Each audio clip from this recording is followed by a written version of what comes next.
और जान लेते हैं वो 3 अहम कारण जो आपके घर में कलेश की वजह बनते हैं। बताएं पंडित जी।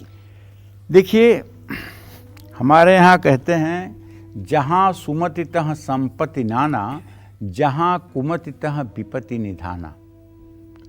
हमारे सनातन धर्म की प्रमुख सोच है कि केवल घर में नहीं बल्कि समाज में भी कलेश का वातावरण नहीं होना चाहिए। कलेश कब होता है? कलेश 2 ही परिस्थितियों में होता है।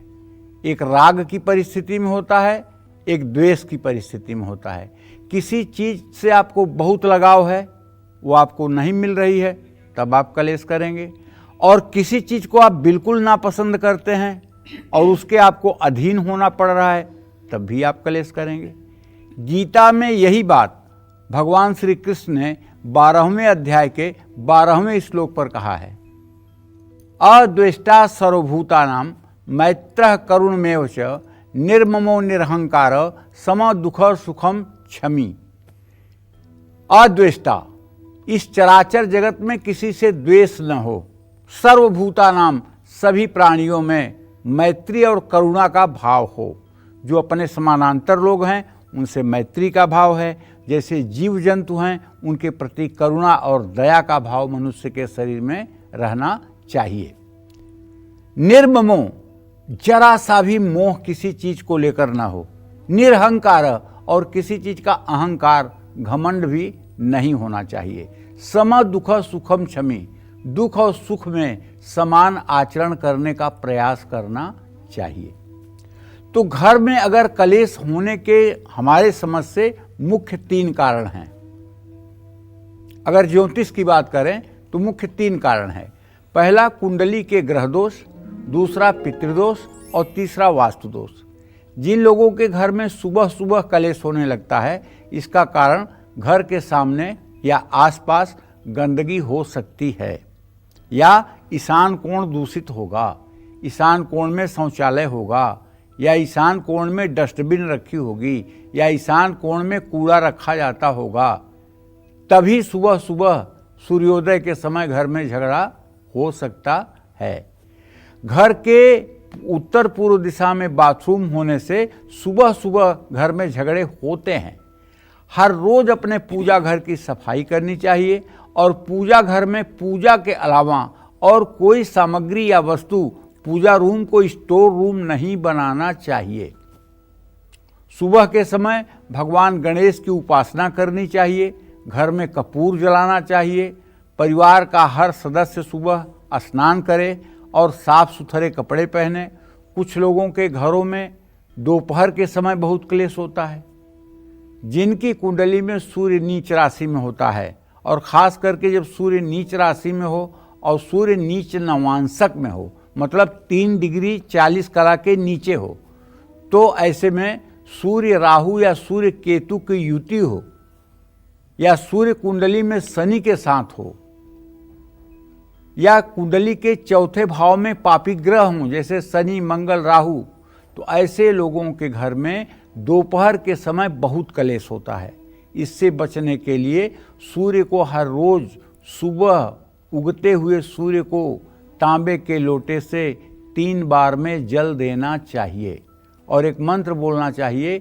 ओम ब्रह्म स्वरूपिणे सूर्य नारायणाय नमः। ओम ब्रह्म स्वरूपिणे सूर्य नारायणाय नमः। ओम ब्रह्म स्वरूपिणे सूर्य नारायणाय नमः। और जरा सा भी अगर संभव है भैया, तो अपने पूजा स्थान में बैठ करके 3 बार नाड़ी शोधन प्राणायाम करके, पूरक कुंभक रेचक, ये 3 बार नाड़ी शोधन प्राणायाम करके और उसके बाद में 108 बार गायत्री मंत्र का जप कर लें। अगर आप नित्य 108 बार गायत्री मंत्र का जप करते हैं सुबह और शाम दोनों समय, शाम में सूर्यास्त से पहले और सुबह में सूर्योदय के समय, अगर आप सिर्फ और सिर्फ 108 बार गायत्री सुबह शाम करते हैं और दूसरी पूजा अगर आप नहीं भी करते हैं, तो आप विश्वास करिए, जिस घर में आप भोजन करेंगे, जिस घर में आप हाथ धोएंगे, जिस घर में आप निवास करेंगे, वहाँ कभी किसी प्रकार की आपत्ति और विपत्ति नहीं आ सकती है। इसमें कोई संशय नहीं है। गायत्री छंदसाम मातेत, गायत्री वेदों की माता है और गायत्री में बहुत शक्ति है।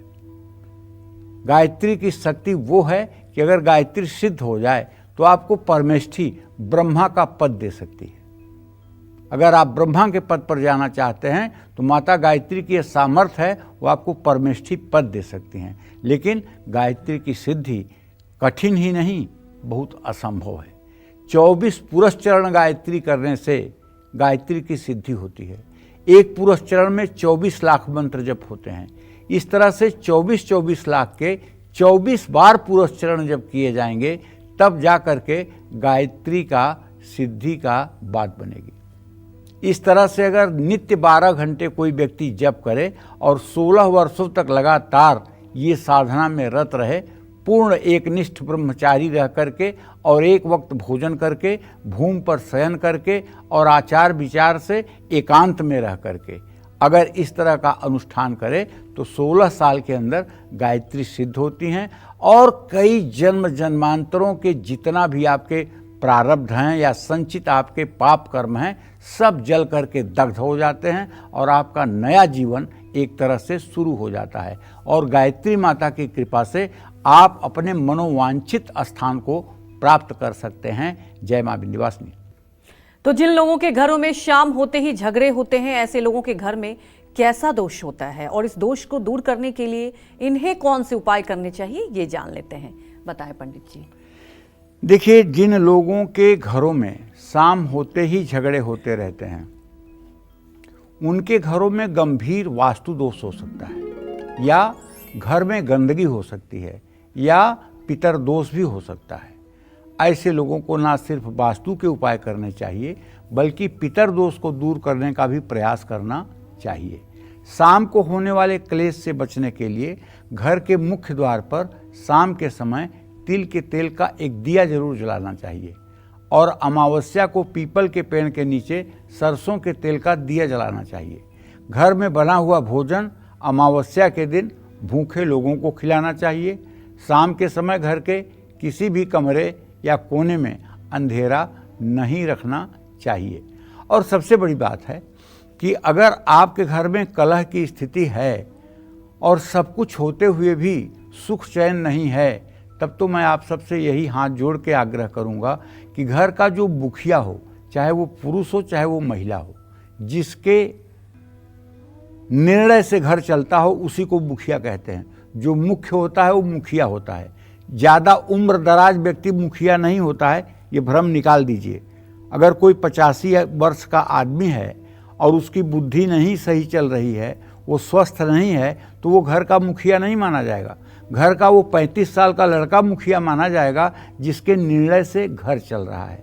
तो ऐसा जो घर का मुखिया है या उसकी पत्नी अगर घर में श्रीमद् भागवत महापुराण गीता प्रेस से दोनों खंड लेकर के और उसको किसी अच्छे समय में, जैसे अभी मार्गशीर्ष का महीना आने वाला है, दिवाली के 15 दिन बाद, और पूरे मार्गशीर्ष महीने के 30 दिनों में हिंदी में ही पूरा भागवत पढ़ डालें और भगवान विष्णु की नित्य पूजा करते रहें। आप देखिए आपके घर से तनाव, कलह, कलेश, पितर दोष कहाँ उड़ जाएंगे, आपको पता भी नहीं लगेगा। आपकी ज़िंदगी कितनी बदल जाएगी आप सोच भी नहीं सकते। और आपको जो आत्मिक शांति मिलेगी, आपका जो अंदर मन शीतल होगा, वो अकल्पनीय होगा। जैसे गूंगा तो बता ही नहीं सकता कि मिठाई कैसी होती है, लेकिन अगर किसी व्यक्ति को मिठाई खिलाई जाए, रसगुल्ला खिलाया जाए और उससे पूछा जाए कैसा था, वो बोलेगा मीठा था। कितना मीठा था, वो बोलेगा बहुत मीठा था। फिर पूछा जाए और कैसा था, तो कहेगा खा के देख लो। तो कहने का मतलब यह है कि अगर आप श्रीमद् भागवत महापुराण का एक बार पूरा पारायण भी अपने घर में कर जाते हैं तो आप विश्वास करिए, अशुभ से अशुभ ग्रह भी आपके लिए शुभकारी हो जाएंगे। भगवान श्री हरि विष्णु और भगवान श्री कृष्ण की कृपा से कुछ भी असंभव नहीं रहेगा। जय मां विंध्यवासिनी।